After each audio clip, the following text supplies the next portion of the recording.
Hoy vamos a conocer un poco mejor al que seguramente será el ascensor social más importante de China. Para mí es el núcleo de su sistema meritocrático. Estamos hablando de los exámenes de acceso a las universidades. Ya tratamos este tema en otra ocasión, pero esta vez nos vamos a centrar en sus medidas de seguridad, las cuales nos siguen sorprendiendo. Los sistemas de exámenes para acceder al funcionariado cuentan con una larguísima tradición en China. Durante buena parte del imperio también funcionaron como un ascensor social cimentado en la igualdad de oportunidades. Con ello se buscó evitar que los puestos siempre fuesen heredados por los descendientes de unas pocas familias y acabasen en manos de gente que no era la mejor preparada. Por supuesto, siguieron existiendo elementos propios del feudalismo y mucha corrupción, pero surgió un nuevo orden en el que buena parte de la sociedad tenía la esperanza de que un día sus hijos accediesen a un estatus económico, social, cultural o político más alto. No olvidemos que los exámenes imperiales de China inspiraron a los ilustrados europeos, contribuyeron a moldear los procedimientos para elegir a los funcionarios en los países occidentales. Así pues, se puede decir sin mucho miedo a meter la pata que parte de nuestras ideas sobre la meritocracia hunden sus raíces en China. Ahora bien, tras la llegada de los comunistas al poder y sobre todo durante la Revolución Cultural, este sistema, que se había modernizado parcialmente siguiendo los desarrollos esta vez provenientes de Occidente, quedó en suspenso y los exámenes de acceso a las universidades no se reactivaron hasta finales de los 70. A partir de entonces esas pruebas fueron recobrando importancia hasta volver a convertirse en una pieza clave del orden social. Para millones de familias chinas es simplemente crucial que los exámenes puntúen los conocimientos al margen de la clase social y no haya posibilidades de hacer trampas. Tantos años trabajando con la esperanza de mejorar la calidad de vida de nuestros hijos y resulta que luego va a estar amañado el sistema, ni hablar. Los padres ejercen una presión tremenda sobre las autoridades para que no haya irregularidades y llevan décadas peleando para que el procedimiento sea lo más justo posible. Algunas de las medidas que vamos a ver pueden parecer excesivas desde la perspectiva de ciertos países occidentales, pero es importante entender que parte de ellas son el fruto de lo que demanda la ciudadanía, aunque al mismo tiempo, al ser muy consciente de esa presión, el gobierno también puede hacer gala de medidas igualmente llamativas con el fin de contentar a la población. Una vez superados los exámenes de acceso a las universidades, nuestra impresión es que el tono inquisitivo del conjunto de la sociedad se suaviza. No nos parece que se dé el mismo despliegue de medidas de seguridad con las oposiciones, las pruebas de acceso al funcionariado, aunque también es una cuestión que preocupa mucho. Y cuando surgen escándalos casi puedes sentir cómo todo el sistema se tambalea. Ahora bien, como decimos, el llamado Cao Cao es sagrado y creo que algunos vais a alucinar un poquito con la manera en la que lo organizan. Hoy en esta calle apenas vamos a ver gente hasta que oscurezca. Es lo que pasa cuando empieza a apretar el calor. Seguimos en casita, que se está más a gusto.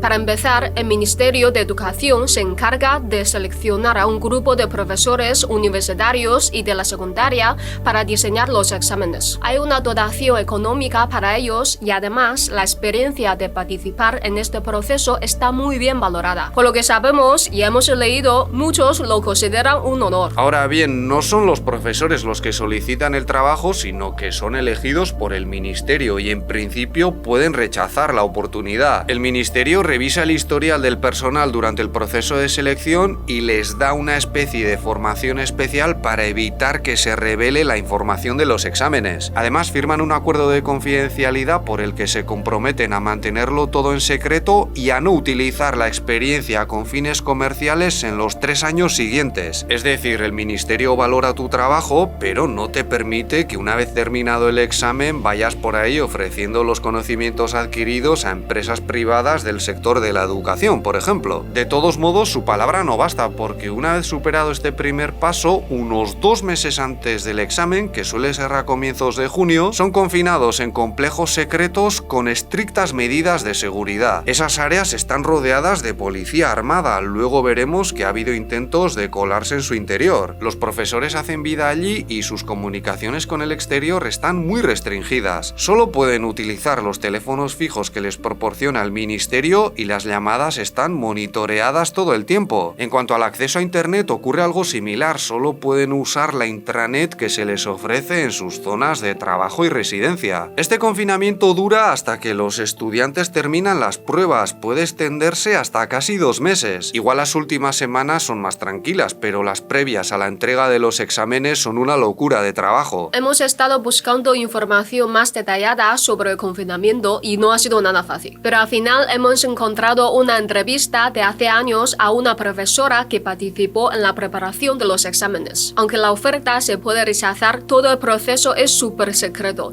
y da un poco de miedo. Te llaman desde el ministerio con solo un día de antelación para invitarte a hacer un viaje de trabajo. Ella cuenta que no sabe dónde la llevaron, solo que era una zona remota y montañosa. Además, no pudo llevar ningún objeto personal aparte de su ropa. Por ejemplo, no se permite el maquillaje porque se podría usar para escribir notas. Todo el material de escritura que les dan está numerado y forma parte de un inventario muy controlado. Ella cuenta que se pasaron 30 días preparando las preguntas y luego entró otro grupo dedicado solo a repasarlas. Este testimonio es de 2014. Es posible que algunas cosas hayan cambiado, pero no hemos encontrado nada más reciente. Una vez revisados, para evitar que se repitan preguntas de otros años o que haya errores, hay que imprimir los exámenes y es un proceso bastante delicado, porque implica mucho trabajo externo y aumenta el riesgo de que alguien saque una foto y la comparta por ahí, por ejemplo. Entonces sabemos que en algunos casos lo han hecho en cárceles habilitadas para ello, porque son instalaciones que ya cuentan con medidas de seguridad muy estrictas. Pero no basta con que tengan impresoras. Además, hace falta una licencia para tratar con secretos del Estado. Más allá de las cárceles hay centros y empresas que pueden imprimir los exámenes, pero su personal tiene que pasar un mes de confinamiento y tienen que contar con determinadas medidas de seguridad, entre las que encontramos, por ejemplo, la supervisión de alcantarillas y residuos. Cuando los exámenes ya están en papel, son transportados a los centros educativos y en medio nos encontramos un despliegue de logística que una vez más hace gala de las más altas medidas de seguridad, con camiones y camiones escoltados por policía armada, que no es muy fácil de ver en China. Normalmente las pruebas se hacen en los centros de secundaria, que se ven rodeados de cámaras, agentes, todo tipo de detectores, inhibidores de señal telefónica y demás. Si un día lo veis, impresiona bastante, no solo por el despliegue de recursos y personal, sino también por el ambiente de nervios que se va formando entre la multitud de familiares que se acercan al final de cada examen. Es casi como ver una gran final deportiva y a veces se viven escenas muy similares cuando salen los estudiantes. También hay gente que intenta hacer trampas. Hace años, por ejemplo, se popularizaron algunos casos de estudiantes que se introducían mini auriculares en el oído interno, pero si les pillan les pueden prohibir repetir la prueba por hasta 3 años y eso les deja una mancha muy fea en el expediente de estudios. En el año 2003, un estudiante de la provincia de Sichuan se coló en el centro donde estaban elaborando los exámenes, consiguió hacerse con una copia, pero lo detuvieron después de superar la prueba. Y en ese caso, que fue muy sonado, fue condenado a 7 años de prisión, porque ya no solo se trataba de hacer trampas, sino además de robar documentos que son secreto de Estado. Luego hay que corregir todos esos exámenes, pero como parte de ellos son de tipo test, se hace de forma automática y ya está. Las preguntas que requieren de revisión humana recaen en grupos de profesores de otras ciudades dentro de la misma provincia. Por lo que sabemos, las preguntas están hechas de manera que sea relativamente sencillo, pero algunas de literatura y filosofía se llegan a viralizar por los dilemas que plantean. Para que os hagáis una idea, uno de los ejercicios de redacción era: